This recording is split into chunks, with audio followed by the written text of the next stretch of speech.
Fazil müəllim, müsahibəmizi bugün 23 may tarixində çəkirik. Ona görə bugündən danışıram. Bugün siz Milli Məclisdə çıxış eləmisiniz narkotiklə bağlı. Bir ara bu mövzu çox aktual idi və ondan sonra hüquq mühafizə orqanları xeyli tədbir keçirdi və ən azından bu küçədə yatan narkomanları görmürük. Telegram kanalları bloklanır, məsəl üçün ki, orada satış təşkil olunurdu. İndi bu məsələ nə qədər aktualdır, nə qədər belə qıcıqlandırıcıdır? Biz əslində bu məsələdə başqa bir aspektdən problemə yanaşmağı təklif elədik. Yasamalda bildiyiniz kimi binaların birində kameralar quraşdırılır və vətəndaşlar o ərazidə narkotik satan şəbəkənin ifşa olunması üçün hüquq mühafizə orqanları ilə əlaqə saxlayıblar və kameralar vasitəsilə bu satışı həyata keçirən şəxslər saxlanılıblar və onlar haqqında həm inzibati, həm cinayət xarakterli araşdırmalar aparılır, təhqiqat aparılır. Və bu fakt bizim üçün çox önəmli idi ki, vətəndaşların təşəbbüsü ilə bu həyata keçirilir. Çünki bu narkomaniya qarşı mübarizə elə bir məsələdir ki, burada hüquq mühafizə orqanlarının, polisin, dövlət təhlükəsizlik xidmətinin böyük işlər gördüyünü bilirik və bu şəbəkələrin çökdürülməsi də çox asan məsələ deyil. Çünki burada sərhəd qoşunları, başqa qurumlarımız da, xüsusilə ki, xarici ölkədən ötürülən böyük bir trafik xətti var və bu xəttdə də xaricdə, qonşu ölkədə bununla bağlı xüsusi bir mexanizm işləyir və məhz Azərbaycana öz ölkələrində tutaq ki, bunu ağır cəza ilə cəzalandırırlar, amma Azərbaycana bu vasitələri ötürən şəxslər əslində stimullaşdırılır və bu da bizim üçün gələcəyimiz üçün böyük bir narahatçılıqlar yaradır.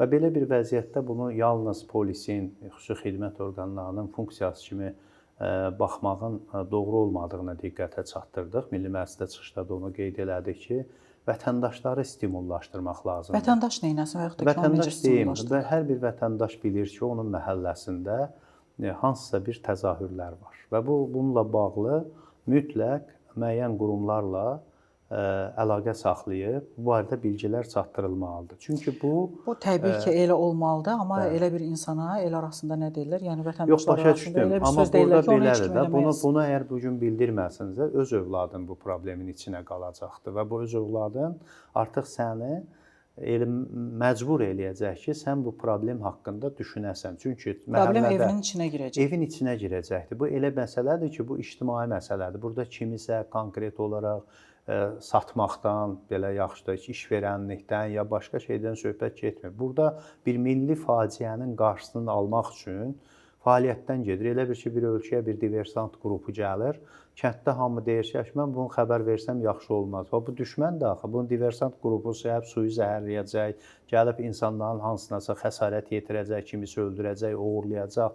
Demək, bunu sən əgər laqeyd bir formada qarşılayırsansa, mütləq o sənə hansısa formada bu merak kimi öz zərbəsini vuracaqdır. O baxımdan vətəndaşların bu prosesdə stimullaşdırılması dövlət tərəfindən vacibdir, qorunması vacibdir. Vətəndaşlar artıq əgər hər məhəllədə insanlar bu cür aktiv olsalar, hər bir məkanda aktiv olsalar, bu satışı gerçəkləşdirən şəbəkələr fəaliyyət göstərməkdə çətinlik çəkəcəklər, onun qarşısı alınacaq. Bu əsnada bir şey mən xatırladım, 2015-ci il idi, mən səhv eləmirəmsə, polisə dəstək komandaları yaradılırdı.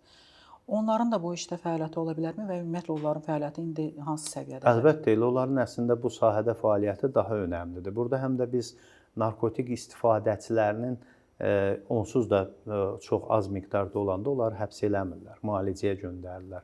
Amma bizdə müalicə mexanizmi də çox şəbəkələşmiş formada deyil. Deyək ki, hansısa bütün bölgələrdə bu müalicəni həyata keçirən mexanizm yoxdur. Sonra sığınacaq mexanizmi də o qədər inkişaf etməyibdir və narkomaniyadan əziyyət çəkən şəxslərin hansısa bir şəkildə ailədən təcrid olunması üçün ayrı-ayrı ictimai quruluşlar mövcuddur. Həmən quruluşlar da özləri dövlət orqanları ilə əlaqəli şəkildə keçmiş narkomaniyada əziyyət çəkmiş və sonradan bu vərdişdən uzaqlaşaraq başqa insanların bu xəstəliyə yoluxmaması Rehab üçün mərkəzləri. bir reabilitasiya mərkəzlərinin yaranmasına çalışırlar və buna dövlət stimullaşdırmalıdır. Mənə elə gəlir ora qrantlar verilməlidir. Təbii ki, ciddi nəzarət olmalıdır ki, orada hansısa bir qanuna zidd fəaliyyətlər olmasın. Bu insanların həm də həbsə göndərilməsi də təhlükəlidir. Çünki həbsdə bu vərdişə yoluxmamış çox sayda insanlar var ki, Təbliğatına aparılır. onlar artıq bura getdikcə həm həbsxanada da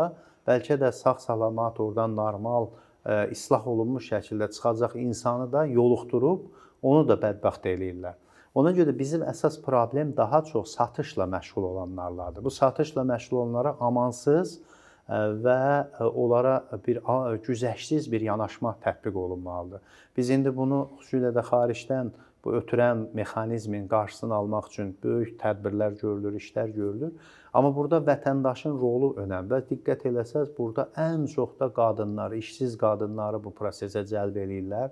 Hansısa bir imkanı yoxdur, 2 uşağı var, 3 uşağı var, onu dolanışıq məqsədi ilə asan yoldur buradan hansısa bir vəsaiti harasa çatdırmaq, kuryer kimi istifadə olunması. Həbsxana narkomaniya ilə, bu satışla məşğul olan qadınlarla xeyli say etibarı ilə artım göstərməkdədir. Və bu da bir ailə sütununun dağılmasına, ailə sütununun zədələnməsinə səbəb ola biləcək bir faktlardır, təzahürlərdir və bunun qarşısını almaq üçün də biz diqqəti ona yönəltməyə çalışdıq ki, vətəndaşların fəallığını artıracaq, stimullaşdırıcı addımlar atılmalıdır. Dövlət bunu eləyə bilər və xüsusilə orada mən vurğuladım ki, məktəb ətrafı yerlərdə bu satışı həyata keçirən şəbəkəyə qarşı addımlar atılmalıdır. Amma təəssüf ki, bir çox hallarda diqqət eləyirsinizsə, elə qəlyanxananı gətirib məktəbin qarşısında əkirlər, tikirlər, yaradırlar. Məsələn, deyək ki, hansısa bir şəkildə siqaret satışı falan hamısı məktəbə yaxın bir məsafədə. Halbuki bunun xarici ölkələrdə standartları var. 500 metr aralıda ya 1 kilometr aralıda spirtli içki satmaq olmaz.